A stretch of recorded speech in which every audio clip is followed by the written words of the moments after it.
It's truly unsettling to think about the life-threatening incidents happening in the supposed safe haven of schools. And when those responsible for education and the students themselves are involved in illegal activities, it's even more disturbing. Here are 5 instances when school criminals realize they've been caught. Number 5. Student arrested after video of him with weapon reaches police. In Atlantic High School, a school resource officer, acting on a tip-off from a concerning TikTok video, zeroes in on a 16-year-old student. The video, now a pivotal piece of evidence, allegedly shows the teen with a weapon, a detail that escalates the situation from mere suspicion to a potential threat. The officer approaches the student, who is seemingly clueless as to why he's being questioned. You know what I want to talk to you about? You don't know? Okay. The student, unaware of the gravity of the situation, is caught off guard. The officer's request is simple but imperative. All right. Do me a favor, keep your hands out of your pockets for me. Okay, take your backpack off for me. The student complies, removing his backpack, with a hint of confusion shadowing his face. The officer reveals the reason for the encounter. A photo is surfaced, one that paints a worrying picture with the student at the center, allegedly with a weapon peeking from his pocket. Somebody reported that they have a photo of you, and in the photo it looks like there's some sort of a weapon sticking out of a pocket, or take your hands out of your pockets. The gravity of the accusation hangs heavy in the air. The officer instructs him to lift his sweatshirt. As the student obliges, turning around slowly, the moment of truth approaches. Sweatshirt up, turn around for me. Turn around again, lift your sweatshirt up again. What is that? It's a sight that confirms the worst fears sparked by the initial tip-off. The officer wastes no time and handcuffs him. Relax, okay?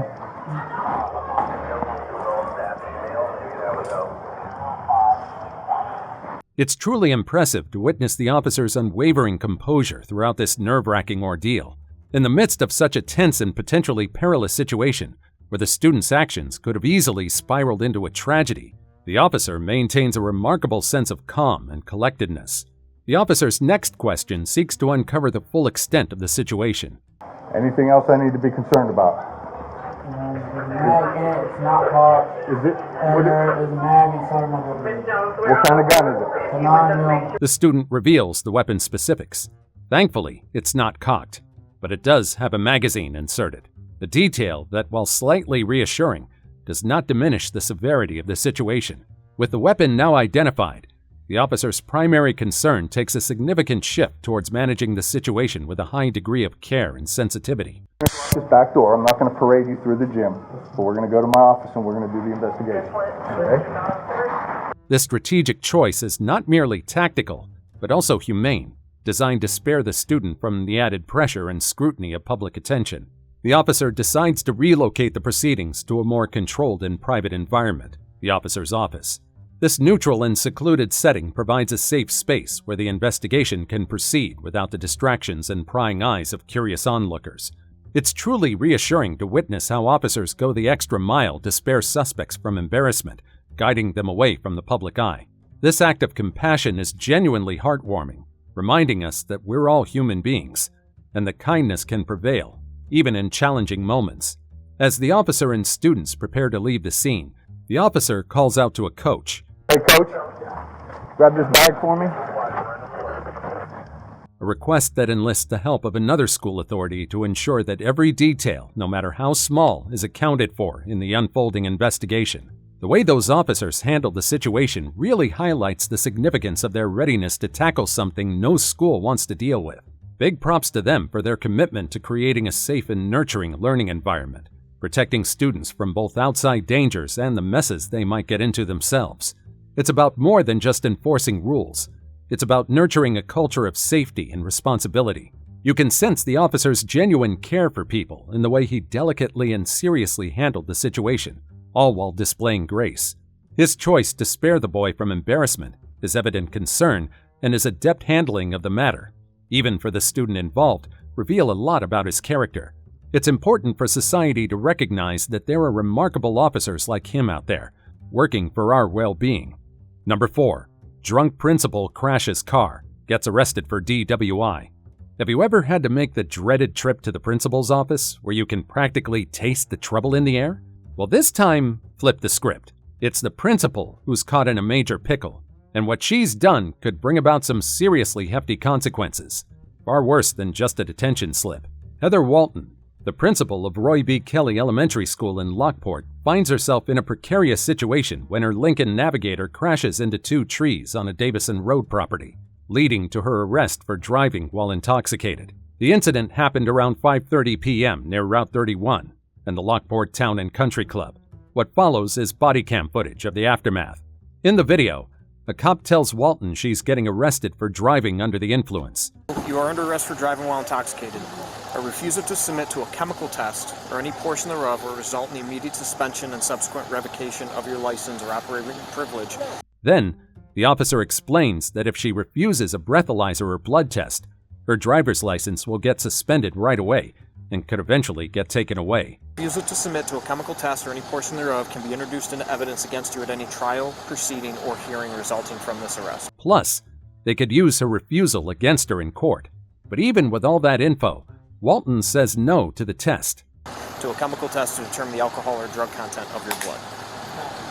I'm sorry? No. Okay, and you understand that? That's when the officer warns her about a DMV hearing that could mess up her driving privileges even more. We'll have a hearing and they may suspend or take away your license. Okay. I'm puzzled as to why she decided to decline the chemical test. I mean, it's practically a no-brainer at this point. She's obviously drunk. You can see it plain as day. She can't even manage to stand still for a single second. Now, when someone refuses a chemical test in a situation like this, it's waving a big red flag. It not only makes you wonder about their awareness of the situation, but also about what they might be trying to hide or avoid. Maybe it's a mix of not fully grasping the legal consequences and maybe hoping that by refusing, they can dodge some legal trouble. But it's a risky move that can raise even more questions during the legal proceedings. As things unfold during the arrest, Walton gets her Miranda rights read to her. Refuse to answer any questions. Anything you do say can and will be used against you in a court of law. As we discuss this matter, you have a right to stop answering my questions anytime you desire. Now, she's got a choice. She can either talk to the officer or stay silent, but she decides to go ahead and answer his questions. You have your rights, only going to answer my questions. The officer wants to know about her drinking, so he asks how much she's had to drink. Seriously, how much did you have to drink? Because you had way more than you had something. So how much did you drink? Because I know it. And what type of alcohol she had. So what did you have? Beer, wine, liquor? Liquor? What kind of liquor? Vodka. Okay. Walton comes clean and says she had some vodka.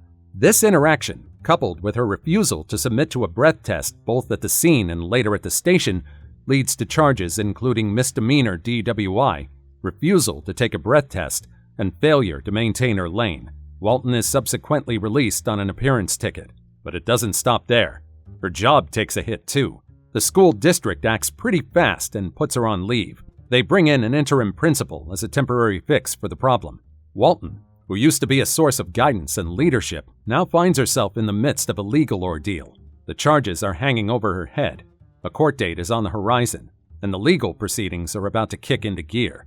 As the saying goes, regret often comes when it's too late. In this case, her entire life, job, and reputation have been tarnished, all because of a bottle of vodka. Number 3. Mom arrested for bringing weapon to son's elementary school. A mother is involved in an incident that captures the attention of school security and, subsequently, the police. She's there to drop off her son, a daily ritual that takes an unexpected turn. The security officer at the school spots something concerning, a firearm in the woman's bag. I asked the administrator, was she in the building with the bag, and she said yes. How'd you guys find out she had the gun? The security officer, in my understanding, seen the gun. This discovery prompts immediate action, and the police are called to the scene. Their task is clear: to address the potential threat and ensure the safety of everyone at the school. Upon arrival, the officers engage with the woman. They ask her to hand over her bag for a closer inspection. I went over there and I asked her to take the bag off for her. She said, I ain't giving you my gun. So I said, just take the bag off and we'll talk about it. And she was like, I ain't giving you my gun. However, the woman is reluctant. She insists on her right to carry the weapon, leading to a standoff with the officers. The situation quickly escalates, and the officers decide to handcuff her to neutralize any potential threat. So then when I said, come here, where you going? She decided to walk away, so I grabbed her and I cuffed her, and I pulled the gun out of her. The firearm is secured, and the immediate risk is contained. The woman is visibly upset by the turn of events. You already got my gun. What do you need my purse for? You took my phone. Look, relax. Stop. She's not happy at all about getting arrested, especially right in front of her kid's school, which she thinks is incredibly embarrassing. Baby school, if this is not the You most brought a embarrassing gun shit. in a school. She goes on to say that she had actually told the school security before about having a firearm and thought she was in the clear. How did I didn't take it and not tell them? I informed them because I walked my baby to school. Hey, it's illegal to bring a gun in the And school. I tell them I come here every day. It's not nothing We're new. gonna go in our car, okay? Despite her protests, You crazy. Man, You was a straight. You came. No, man. Stop nothing. the officers proceed with their duties, emphasizing the seriousness of bringing a weapon onto school property. The mom demands her weapon back and keeps saying she didn't do anything wrong. I need my gun back when it's all done and said with. Like, did nothing wrong. I informed everybody and everything. Like, what? I do this every day. It's interesting because she appears quite confident and doesn't seem ready to admit that what she did might be against the law. I don't think you slip out. No, it was too tight on one, and I told him I was gonna slip out the other one because that other one was so tight. I told him before he did it, and he laughed at me like. Additionally, she claims that she never meant to harm anyone and doesn't feel like she deserves the consequences she's facing. I came up here and tried to hurt somebody. I ain't come up here to do nothing to nobody. We'll talk about it. I informed you. You can go watch the videos. I don't even have to go nowhere. I specifically told them. It's pretty mind-boggling how she's so convinced she's in the right, even though it's been pointed out to her that what she did is against the law. I guess when you're in your own little world, you tend to have your own set of rules, right? She just keeps on defending her actions, firmly convinced that she's right. Specifically told them I had my gun. I didn't have to tell them I had my gun if I was trying to do something to somebody. Let's be clear here. That would be stupid on my end. Meanwhile, the officer is handling her with surprising patience, considering how agitated she is. Anything else on you? No, I didn't have no weapon in the first place but my gun. And I didn't come up here. I brought my baby to school. What's really raising eyebrows is when she mentions that she's always informed the school security about it, and she's never faced any consequences before. The security guard like I got my gun. Something I tell him every single day. I'm gonna do a quick pat down with the back of my hand, alright? Ridiculous. It's embarrassing. It's my kid in school. It does seem a bit suspicious, doesn't it? If she's been doing this all along, why hasn't it been reported before? Could there possibly be some sort of secret arrangement with the security guard? If she's indeed been regularly informing security about bringing a weapon to school with her child, it definitely warrants a closer look and some questioning regarding the security guard's involvement. Here she goes once more, repeating the same story. Never seen it. I just told the man I had it because I'm taking my baby inside the school.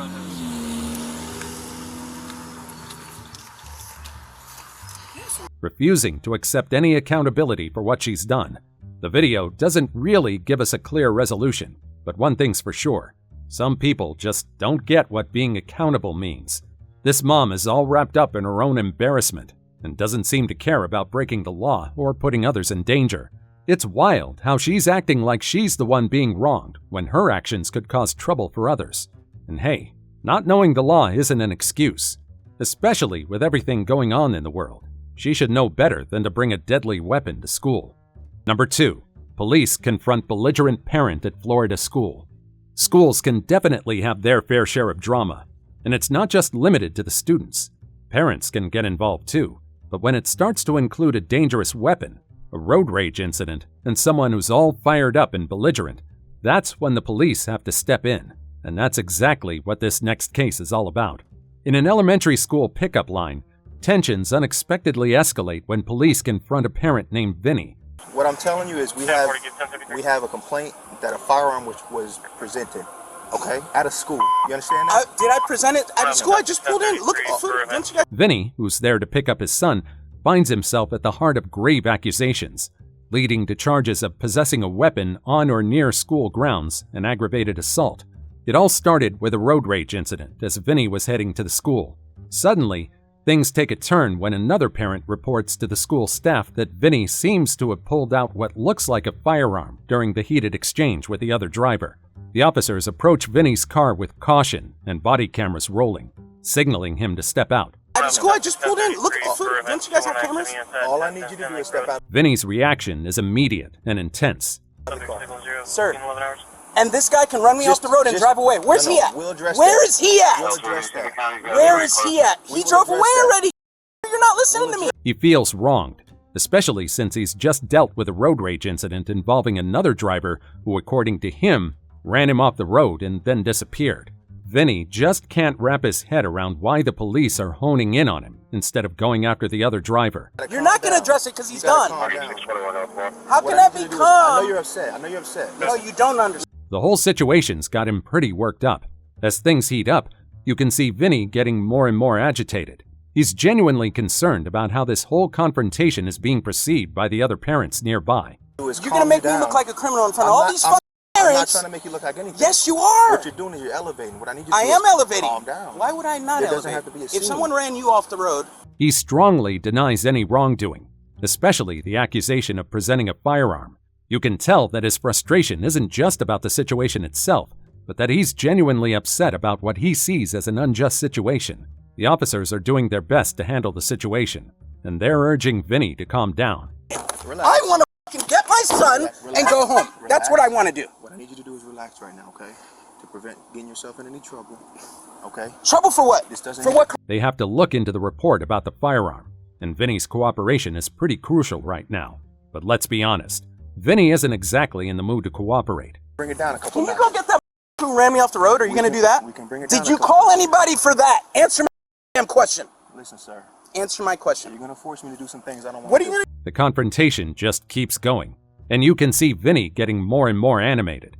He's laying into the police for what he believes is the failure to address the real issue. It's a He normal. can commit a crime. No, he can't. He just ran the fucking light and ran me off the road. You haven't done shit. We'll figure that out, man. Oh my God. You're not going to figure out shit. You guys never figure. Vinny's demeanor is a mix of anger and disbelief. He can't believe he's being detained, questioned, and treated like a criminal in front of his son's school. I'm sick of getting f***ed by you guys. You see my demeanor? We can work through this. Do I seem like I'm irate, irrational? All I know is the guy who just ran me off the road just drove away. That's what I know. The officer, meanwhile, stays calm, despite being in a difficult position. He informs Vinny that they have received reports of a firearm at school, the situation they must take seriously. Listen to me. Listen to me, sir, for a second. I'll let you talk. I've got parents screaming at a school that someone presented a firearm. What parent? Okay. Show me him. Show me my accusers. Parents and teachers. They're working on a tightrope here, trying to balance their investigation with the need to keep the situation calm for the safety and well-being of all the parents and children present. He demands to see the accusers and confront those who reported him. Show me him. Show me my accusers. So that's what I'm responding 10 people told you that? Multiple people. I didn't say I want to said see my multiple. accusers Okay. right now. That's the law. I took criminology. Okay. I can see my accusers. Who are they? Vinny gets increasingly agitated and refuses to calm down. We will get to the I want bottom of that. it. I want that information But sent to me. you gotta calm down and be a I little am calm. This is how I talk. I'm from New York. This is how we talk. uniform for young. He's dead set on proving his innocence and facing those who've cast such serious doubts on him. I want to see my accuser right now, so he can tell you what he did. That's what I want. Okay. There's multiple people, okay? Okay, I want to see. As the encounter unfolds, the tension gets more intense. Vinny's clearly on edge, feeling like he's been singled out and misunderstood. Find out what Miss happened. Martinick, the one that was right here, who I told what was going on. Where'd she go? I don't know. Get accused of being a criminal. The police are trying to do their job, investigating a potential threat at his school, but their efforts are hitting a wall of resistance and anger. Multiple teachers here know what happened over there, because it's a lie. In Vinny's eyes, he's feeling like he's been wrongly accused, caught up in a situation that he didn't have a hand in creating. Son's right there. I want to go home, bro. I didn't commit a crime. That guy did. Where's he at? The crime guy gets to go away. You guys are a joke. He keeps pushing about the guy he had that road rage encounter with, the one who just got away with it. Fight that he wasn't man enough for, so he's gonna go hide in your ass.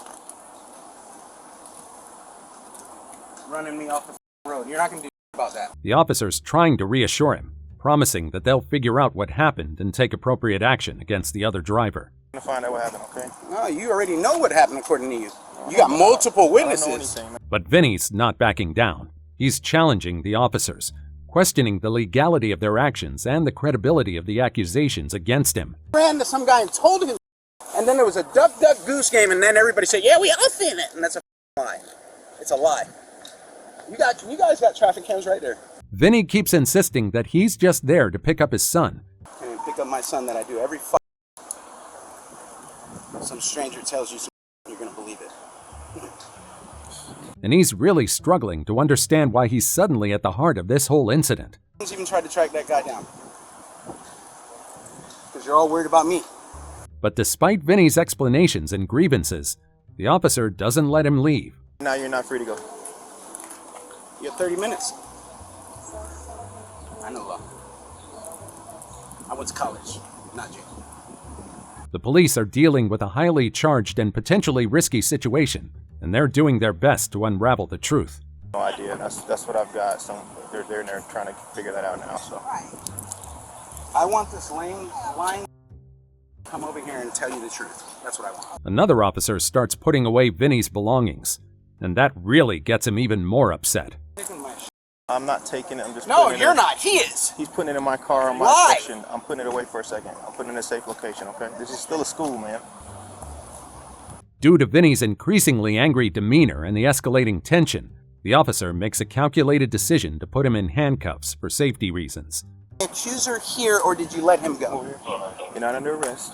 I'm securing you. You're not putting that on me. I'm putting it on you, and if you resist, if I'm not under arrest, you're not putting that on me. I'm securing you for safety reasons. Okay. What's now? Vinny finds himself detained, and his fate hangs in the balance. What's going on?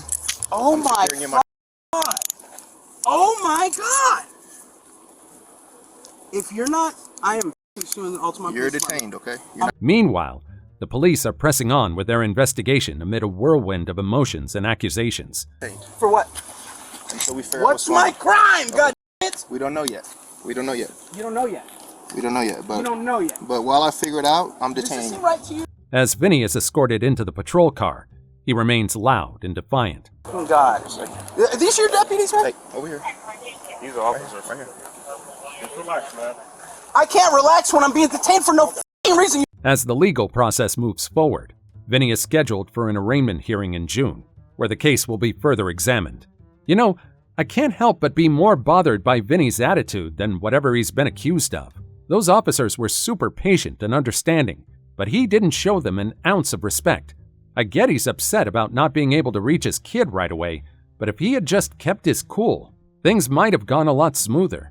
Here's hoping his son turns out to be a more respectful and kind human being, despite having him as a role model. Number 1. Teen caught with firearm in her possession.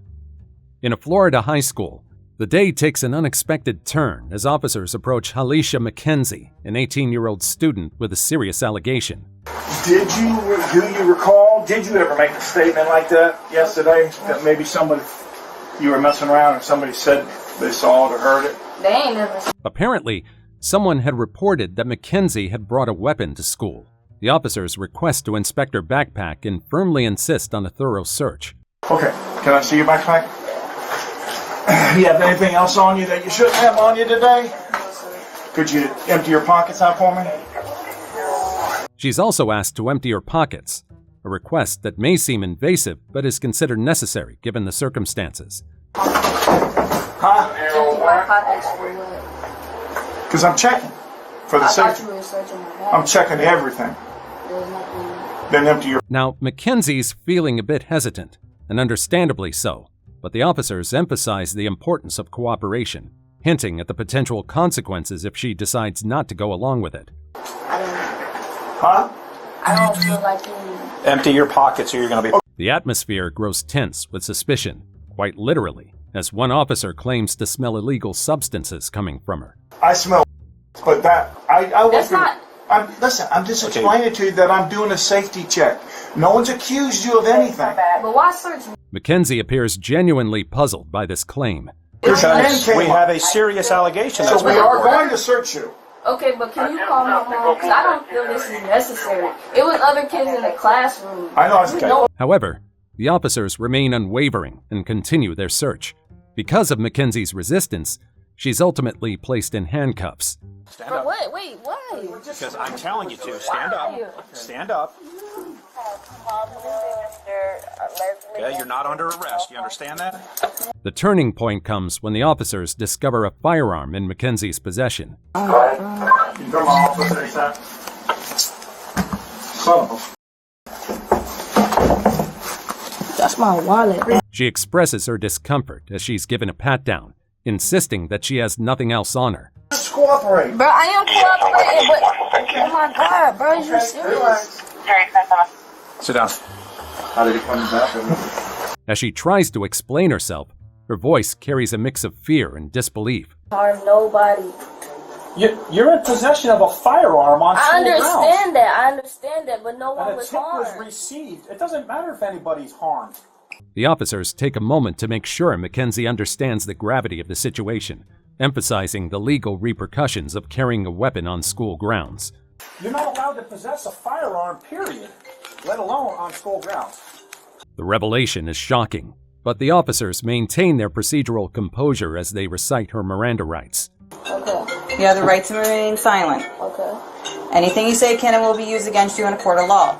You have the right to talk to a lawyer and have your lawyer present with you while you are being... When asked about her reasons for bringing a firearm to school, Questions? Yes. Okay, what are you doing with a handgun on school grounds? No, I honestly was not trying to harm anybody with it. I was just carrying it around. That's it. she mentions bullying and feeling threatened, yet her words do little to lessen the gravity of her situation. Carrying it around on school grounds. Because I understand that there's people on school grounds that likes to bully people, and I felt like I was getting bullied by certain people on school ground. The officers ask about where she got the weapon. Where did you get the gun? I got it from off the streets. And dig deeper to uncover how she got her hands on it. You steal it from? No, ma'am. Did you acquire it from somebody else? No, ma'am. Mike, So how did you get it? you had prior knowledge of Sean asked. As they continue questioning her, a surprising revelation emerges. How long have you had the gun? How many times have you brought it to school? That's not the first. I swear. Today's the first. The officers then identify the weapon. Deltac 380 semi-automatic. Is there still anything in it? Yes, It's loaded. it's loaded. I'm sorry, no, it's not a... No. Yes, Sheriff Keith, it's a Ruger. And are taken aback to find out that it's loaded. It's loaded. It has a magazine with bullets, and there was one in the chamber. It's going to be a transport, right? Yes, sir. Oh, yeah. Mackenzie becomes more distressed upon learning of her impending arrest. Can I make a phone call, please? Not right Not now. yet. You can make a phone call when you get to the Emory County Jail. The county jail? Yes. Are you serious? Yes. The reality sinks in. This isn't just a misunderstanding or a minor mistake. You have something. I'm going to go back from your office. So it's very serious nature. So they're gonna have to do this until it gets worked out. Despite her protests and pleas for understanding, the law is clear, and she can't escape the consequences. You're walking around in school with a gun with bullets in it. I understand that, but no one was harmed, sir. So I don't care. She's now facing a felony charge, a significant turning point in her young life. it is a felony to have a weapon on school grounds. She expresses regret, mentioning she was on the verge of completing juvenile probation and insists she didn't bring the gun to school the previous day. The officers take a moment to explain the situation, mentioning that things might have gone smoother if she hadn't resisted earlier. You know, if you refuse, this is what happens. So if I would have emptied my pockets, y'all would never did this to me. No, we would. Well, you still would have been arrested. But you don't have to go through all the anger. They let Mackenzie know that she's being arrested for possessing a weapon on school grounds, which unfortunately is a felony. I just want to know what's going to happen. So, just like I told you, you're going to go to the county jail.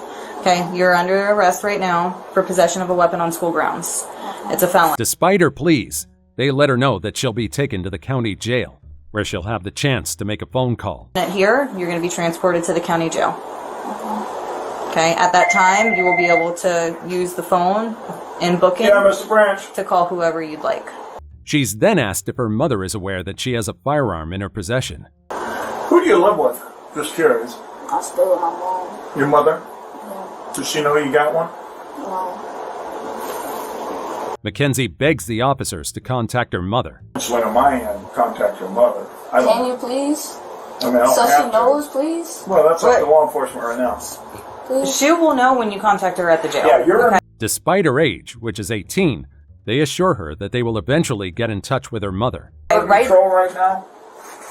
right now you are 18, okay? You're an adult at this point. So we don't have to follow the same things that we would with a juvenile. Okay? So when you get... They discuss the seriousness of the offense with Mackenzie, making the clear indication that she's no longer considered a minor in the eyes of the law. The officers treat her with a level of respect due to her age, but do not shy away from the reality of the legal process she's about to face. Mackenzie's concerns about bullying at school start to come to the surface, giving us a glimpse into a backstory filled with difficulties and challenges. Felicia, are you in fear of anything?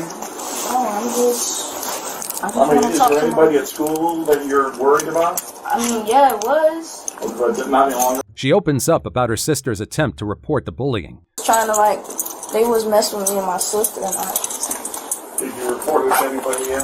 Yes, me and my sister reported it plenty of times. Miss Bully And mentions some girls who were going after her. plenty of times. Who did? It was a couple of girls, but Hinting at a deeper issue that might have influenced her decision to carry a weapon for protection. yeah, they always seeing how they going through. Yet, the presence of a firearm, regardless of her intentions, overshadows these cries for help. It's genuinely heartwarming to witness the officer's empathetic response when Mackenzie opened up about the issue of bullying she was facing. Bullying is undoubtedly a serious matter, and it's evident that the officers empathize with the teen's predicament. However, the immediate and more pressing concern at that moment was the weapon she had brought to school and the potential threat it posed to everyone around, had it not been discovered in her possession.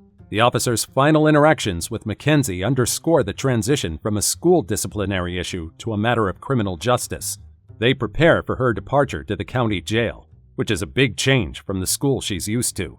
They talk about calling her mom and gathering her stuff, their words making it sink in how close she was to real trouble, all because of a bad decision she made. It's just mind-boggling how unaware she seems about how serious the situation is and the very real possibility of ending up behind bars. It's a chilling thought to consider what might have unfolded and who could have been harmed if the police hadn't stepped in. Bringing a weapon to school is never acceptable, even if it remains in your bag and you have no harmful intentions. Mackenzie learns this the hard way, unfortunately. Well, that wraps up our list of criminals doing the unthinkable in schools. It's pretty alarming to think that students and even parents are bringing loaded weapons into a school environment, putting everyone's safety at risk. It's just messed up, plain and simple. And seeing principals and other authorities getting tangled up in these situations is seriously unsettling. It makes you question your trust in them when they're not setting a responsible example. How about you? What's your take on these distressing events? We'd love to hear your thoughts. Please share them in the comments below. Let's have a conversation about ensuring safety and accountability in our schools. Also, check out our other stuff showing up on the screen right now, and I'll see you in the next video. See you next time.